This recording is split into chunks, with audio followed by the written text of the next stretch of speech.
तो 1951 में किए गए संवैधानिक संशोधन के आधार पर ही तमाम राज्यों ने ओबीसी रिजर्वेशन दिया, लेकिन आधुनिक भारत में भी पिछड़े वर्ग की समाज और राजनीति में स्पष्ट पहचान न बन पाने का कारण उनका ब्राह्मणवादी व्यवस्था को स्वीकार कर लेना था। दरअसल इसमें समाज सुधार आंदोलनों और महात्मा गांधी के छुआछूत और भेदभाव विरोधी आंदोलनों का भी खासा असर था। इसी वजह से जो पिछड़ा वर्ग था वो बहुत जल्द मुख्य धारा में शामिल नहीं हो पाया।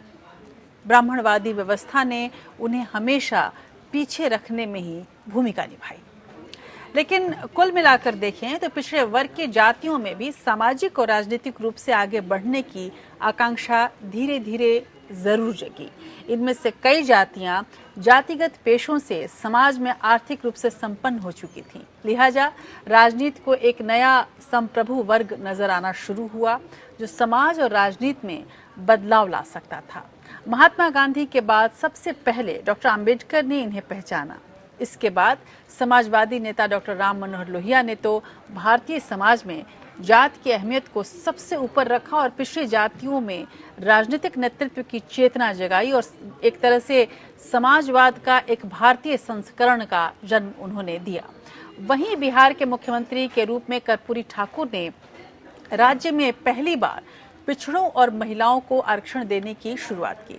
पिछड़े वर्ग की जो राजनीति है, यदि इसको आप बहुत बड़े कैनवस पर देखना चाहेंगे तो आपको ये समझ में आता है कि पिछड़े वर्ग की राजनीति दक्षिण भारत से कहीं ज़्यादा उत्तर भारत में हावी रही, जहां पर पिछड़े वर्ग को एक तरह से बहुलता भी हासिल थी और इस वजह से शायद ही कोई राजनीतिक दल ऐसा रहा जो उसकी उपेक्षा कर पाता।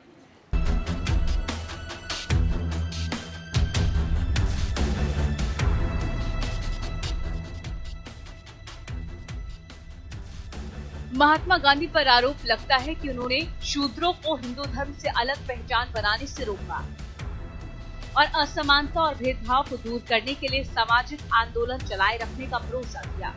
महात्मा की कोशिशों का स्वर्ण समाज पर कोई खास असर नहीं पड़ा, लेकिन पूना पैक्ट ने शूद्रों के अलग निर्वाचन क्षेत्र की मांग को हमेशा के लिए जब्त कर दिया। वहीं महात्मा की तरफ से राम मनोहर लोहिया भी वैश्य जाति से थे और गांधी के विचारों से प्रभावित थे। इसकी वजह से भीमराव अंबेडकर से वैचारिक सहमति बनाने में खासी दिक्कतें भी आई। लंबी चर्चा से एक समझ बनने के बाद डॉक्टर अंबेडकर शूद्रों और पिछड़ों के लिए संयुक्त रणनीति बनाने के लिए रिपब्लिक पार्टी ऑफ इंडिया का सोशलिस्ट पार्टी में विलय के लिए तैयार भी हो गए थे, लेकिन उसके पहले ही डॉक्टर भीमराव अंबेडकर का देहांत हो गया। अगर अंबेडकर और लोहिया साथ आते तो आज देश की राजनीति का नक्शा कुछ और ही होता। राम मनोहर लोहिया ने मध्य प्रदेश में अपने संसदीय अभियान में कहा था कि वो अंबेडकर को सिर्फ अनुसूचित जाति के लिए ही नहीं बल्कि सभी भारतीयों के नेता के तौर पर देखना चाहते। 1 अक्टूबर को लोहिया ने एक पत्र में डॉक्टर अंबेडकर के साथ होने वाली बैठक के बारे में लिखा था कि ये बैठक इसलिए बेहद अहम होगी कि पिछड़ी और अनुसूचित जातियां भी उनके जैसे एक बड़े नेता को पैदा कर सकती है। लेकिन बैठक होने से कुछ समय पहले ही 6 अक्टूबर को अंबेडकर का निधन हो गया। आज भले ही पिछड़ी जातियों ने जनेऊ परंपरा वाली ब्राह्मणवादी व्यवस्था को आत्मसात कर दिया हो, लेकिन पिछड़े वर्ग के साथ बड़े नेता लोहिया ने जनेऊ तोड़ो अभियान चलाया था और लाखों लोगों के जनेऊ तुड़वाकर जलवा दिए थे। साल 1963 में लोकसभा पहुंचे लोहिया ने अपनी विचारधारा और राजनीति की अलग पहचान बनाई। प्रधानमंत्री नेहरू के खर्च पर सवाल उठाते हुए कहा था कि वो 25,000 रूपए रोज खर्च करते थे, जबकि आम आदमी 3 आने रोज में गुजर बसर करता है। नेहरू को लाजवाब कर देने वाले लोहिया कहा करते थे कि जिंदा कौम 5 साल इंतजार नहीं करती। गांव, मंडल, प्रांत और केंद्र सरकार के तालमेल पर उनके चौखंबा राज के सिद्धांत पर आज पंचायती राज की व्यवस्था खड़ी की गई है। 1942 के भारत छोड़ो आंदोलन के दौरान लोहिया ने जयप्रकाश नारायण के साथ नेपाल में सशस्त्र शिविर लगाए थे। पकड़े जाने पर थाने से निकल भागे थे। कांग्रेस के नेताओं की गिरफ्तारी के बाद वो बॉम्बे से रेडियो स्टेशन चलाकर आंदोलन को दिशा देने में कामयाब रहे थे। लोहिया ने संयुक्त सोशलिस्ट पार्टी का नारा दिया था, पिछड़े पांव 160, पिछड़े पावे 100 में 60, ससोपा ने बांधी गान।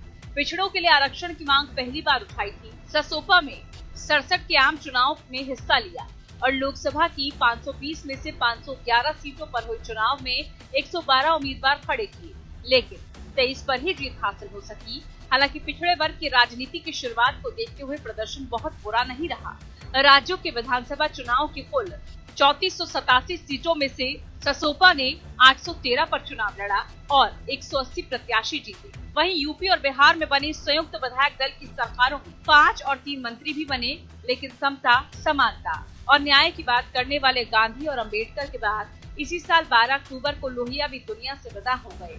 लेकिन जाते जाते वैचारिक विरासत को बिहार के नेता कर्पूरी ठाकुर को सौंप गए और कर्पूरी ठाकुर ससोपा के अध्यक्ष बने। पिछड़ा वर्ग की राजनीति करने वाले आज भी लोहिया के बाद कर्पूरी ठाकुर का नाम अपने भाषणों में जरूर दोहराते हैं। ठाकुर की ईमानदारी और सरलता के तमाम किस्से मशहूर हैं, लेकिन पिछड़ा वर्ग के राजनीतिक अस्तित्व को आकार देने के लिए उन्हें हमेशा याद रखा जाएगा।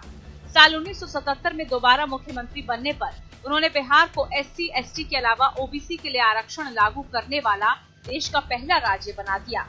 11 नवंबर 1978 को उन्होंने सभी जातियों की महिलाओं के लिए 3, गरीब स्वर्णों के लिए 3 और पिछड़ों के लिए 20% यानी कुल 26% आरक्षण की घोषणा की। बदले में उन पर अपमानजनक टिप्पणियां सहनी पड़ी थी। कहा जाता है कि कर कर्पूरी कर्पूरा, छोड़ गद्दी धर उस्तरा।